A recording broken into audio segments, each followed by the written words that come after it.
નિવેદન પર કોંગ્રેસ પ્રવક્તા મનીષ દોશીના પ્રહાર કરવામાં આવ્યા છે। હાલ મહત્વના સમાચાર સામે આવ્યા છે। સીઆર પાટીલના નિવેદન પર કોંગ્રેસના પ્રવક્તા મનીષ દોશીએ પ્રહાર કર્યા છે। ભાજપે ઠેર ઠેર જૂઠાણું ફેલાવવાનું કામ કર્યું છે તેવું મનીષ દોશીએ કહ્યું છે।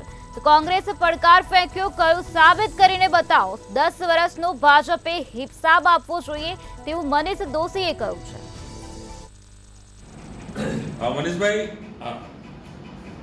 મનીષભાઈ, સીઆર પાટીલની પ્રતિક્રિયા આવી છે।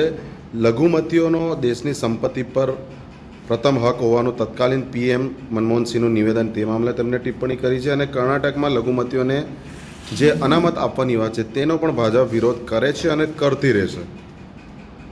ભાજપા એટલે જૂઠાણાનો સરદાર, જૂઠાણું જોરથી બોલવું, વારંવાર બોલવું એ ભાજપાની ઓળખ બની ગઈ છે।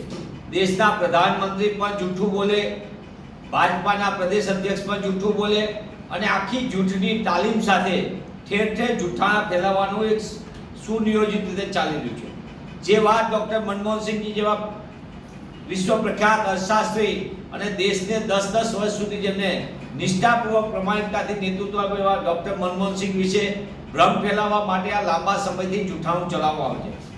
માનનીય ડૉક્ટર મનમોહનસિંહજીએ 9મી ડિસેમ્બર 2006ના રોજ સ્પષ્ટપણે એમને પોતાના ઓલામાં વાર્તાલાપમાં સ્પષ્ટપણે કીધું કે આ દેશની અંદર જો આપણે વિકાસ કરવો છે અને દેશને પ્રગતિના માર્ગે લઈ જવો છે તો શિક્ષણ, આરોગ્ય, ખેતી, સિંચાઈ, ગ્રામીણ ઇન્ફ્રાસ્ટ્રક્ચર, અનુસૂચિત જાતિ, અનુસૂચિત જનજાતિ, અધર બેકવર્ડ ક્લાસ એટલે પીછડા વર્ગ અને માઇનોરિટીના માટેના એમના વિકાસના વિવિધ પ્રોગ્રામોને ઘડી કાઢવા પડશે અને એમનું અપલિફમેન્ટ ઓફ ધી પુઅર પીપલ આવું સ્પષ્ટપણે બોલાવેલો વિડીયો પણ અમે નેશનલ લેવલથી તમામ માધ્યમમાં ઉપલબ્ધ છે। પણ જૂઠું બોલવા ટેવાયેલી ભાજપા વારંવાર આ પ્રકારના નિવેદનો કરે છે ત્યારે હું આપના માધ્યમથી પૂછવા માંગુ છું કે ખુલ્લા મંચ ઉપરથી ક્યાંય પણ એવી એક પણ પ્રકારની વાત હોય તો હિસાબ આપો કે તમારા 10 વર્ષના અન્યાય કારણનું શું। તમે બોલેલા એક વાત જુમલા સાબિત થયા છે એના વિશેની વાત કરો। 2014માં આપણે દરેક ભાષણમાં કીધું હતું દર વર્ષે 2 કરોડ રોજગાર, 10 વર્ષમાં 20 કરોડ રોજગાર મળશે। નવા રોજગારનું તો સર્જન ન થયું પણ 13.4 કરોડ રોજગાર છીનવાઈ ગયા।